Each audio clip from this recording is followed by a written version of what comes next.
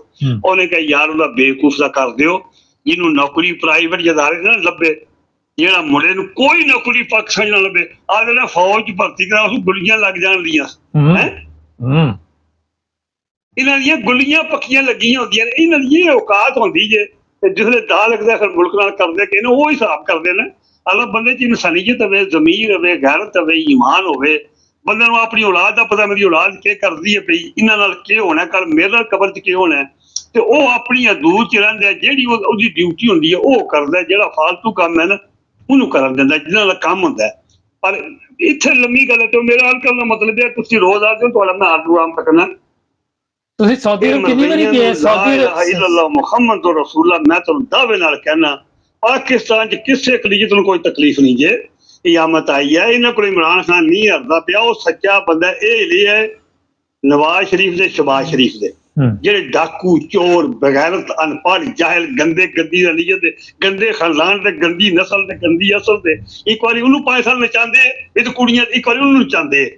ਬੰਦਾ ਸਵਾਲ ਵੀ ਈਮਾਨਦਾਰ, ਮੋਮਨ, ਮੁਹਿੱਬੇ ਵਤਨ, ਕਾਬਲ, ਜਿਹਨੂੰ ਅਗਿਆਰ ਵੀ ਮੰਨਦਾ, ਕਾਫਰ ਵੀ ਮੰਨਦੇ ਨੇ, ਹਰ ਬੰਦਾ ਉਹਨੂੰ ਮੰਨਦਾ। ਸਵਾਲ ਵੀ ਕਰਨ ਦਿਓ ਨਾ, ਇੱਕ ਮੁਖਲਸ ਵੀ ਹੈ, ਕਾਬਲ ਵੀ ਹੈ, ਲੇਕਿਨ ਹਰ ਬੰਦੇ ਨੂੰ ਆਪਣਾ ਵਤਨ ਪਿਆਰ ਹੁੰਦਾ, ਆਪਣੀ ਜ਼ਾਤ ਵਾਸਤੇ। ਅੰਦਰੋਂ ਭਾਵੇਂ ਜੋ ਮਰਜ਼ੀ ਇਮਰਾਨ ਖਾਨ ਵੀ ਮੁਹਾਲਫਤ ਕਰਦੇ ਹੋਣਗੇ, ਅਰਬੀ ਵੀ ਕਰਦੇ ਹੋਣਗੇ, ਯੂਰਪ ਵਾਲੇ ਵੀ ਕਰਦੇ ਹੋਣਗੇ, ਲੇਕਿਨ ਉੱਤੋਂ ਕੋਈ ਬੰਦਾ ਉਹਦੇ ਸਾਹਮਣੇ ਆ ਕੇ ਕਿਉਂ, ਉਹਦੇ ਕੋਲ ਗੁਨਾਹ ਕੋਈ ਨਹੀਂ ਕੀਤਾ। ਉਹ ਇੱਕ ਹੀਰ ਹੈ, ਸੋਨਾ ਵੀ ਹੀਰ ਹੈ, ਉਹਦਾ ਮੁੱਲ ਹੀ ਕੋਈ ਨਹੀਂ, ਉਹ ਅਨਮੋਲ ਹੀਰਾ ਹੈ। ਇਹ ਜ਼ਾਲਮ ਕੌਮ ਹੈ, ਇਹਨਾਂ ਕਿਸੇ ਦੀ ਕਦਰ ਕੀਤੀ ਹੈ? ਇਹਨਾਂ ਬਾਬੇ ਕਾਇਦੇ ਦੀ ਨਹੀਂ ਕੀਤੀ, ਇਹਨਾਂ ਸ਼ਾਇਰ ਮਸ਼ਰਕ ਦੇ ਅਲਾਮਾ ਇਕਬਾਲ ਦੀ ਨਹੀਂ ਕੀਤੀ।